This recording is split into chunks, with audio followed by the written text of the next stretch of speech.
Assalamu alaikum, welcome to Times of Ummah. Today's first news update is coming from Pakistan, where Pakistan has urged Taliban to remain engaged in intra-Afghan dialogues that will be started in Turkey. Dear viewers, Taliban refused to attend any of Afghan peace dialogues until all foreign forces will not leave Afghanistan. The Taliban decision just came after the United States announced that its forces will leave Afghanistan before 11 September on the 20th anniversary of attacks on World Trade Center. The Pakistani Foreign Minister said in an interview that the Taliban takes their own decisions, but we will do whatever we can to convince them that it is in their national interest to remain engaged. He added that troops will be out and a date has been given, and the process starts on the 1st May and goes on until the 11th of September, so there is a definite time frame. Dear viewers, after Taliban refused and warned the United States about withdrawal, the world urged Pakistan to use its influence and convince Taliban, because Pakistan in the past helped to facilitate United States and Taliban negotiations in Doha that resulted in the initial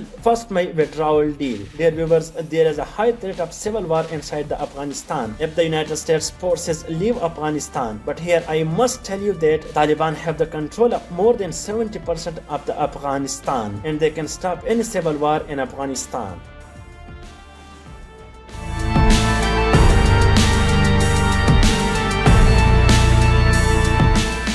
Today's second news update is coming from Pakistan, where Pakistani Prime Minister Imran Khan has called Muslim majority countries to come together and lobby Western governments to criminalize the insulting of Islam. Dear viewers, the destructive protests have been started in Pakistan from the past week when the TLP leader Saad Hussain Rizvi was detained by the Pakistani government to stop mass protests. But that not worked, and thousands of people come to streets and started violent protests against the government, and they demanded to expel the French ambassador over comments by the French President Macron, where he defended a publication right to republish caricatures of the Prophet Muhammad sallallahu alaihi wasallam, and this act is considering blasphemy in Islam. Prime Minister Imran Khan said, "We need to explain why this hurts us when in the name of freedom of speech they insult the honor of the Prophet." He added, "When 50 Muslim countries will unite and say that if something like this happens in any country, then we will launch a trade boycott on them and not buy their goods.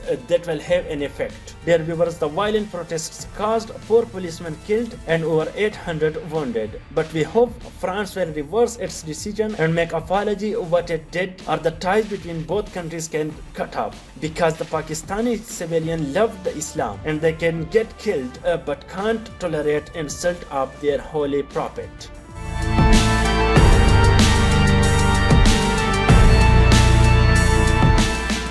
Today's third news update is coming from European Union, where the top European Union diplomats have warned the big military buildup of Russian troops near Ukraine. It would only take a spark to set up a confrontation. The Washington here said the Russian military buildup was larger than in 2014, and it was not clear that it was for training purpose. The United States officials said a Russian buildup numbered in the tens of thousands, but was not aware of intelligence that pointed to more than 150,000 Russian troops. And the State Department spokesman said it expressed its deep concerns over Russia's plans to block foreign naval ships and other vessels in the part of the Black Sea. He added, "This represents yet another unprovoked escalation in Moscow's ongoing campaign to undermine and destabilize Ukraine." Dear viewers, the situation on the Ukraine border can turn any side, and maybe we see a destructive war there because Russia have deployed its forces on the Ukraine border.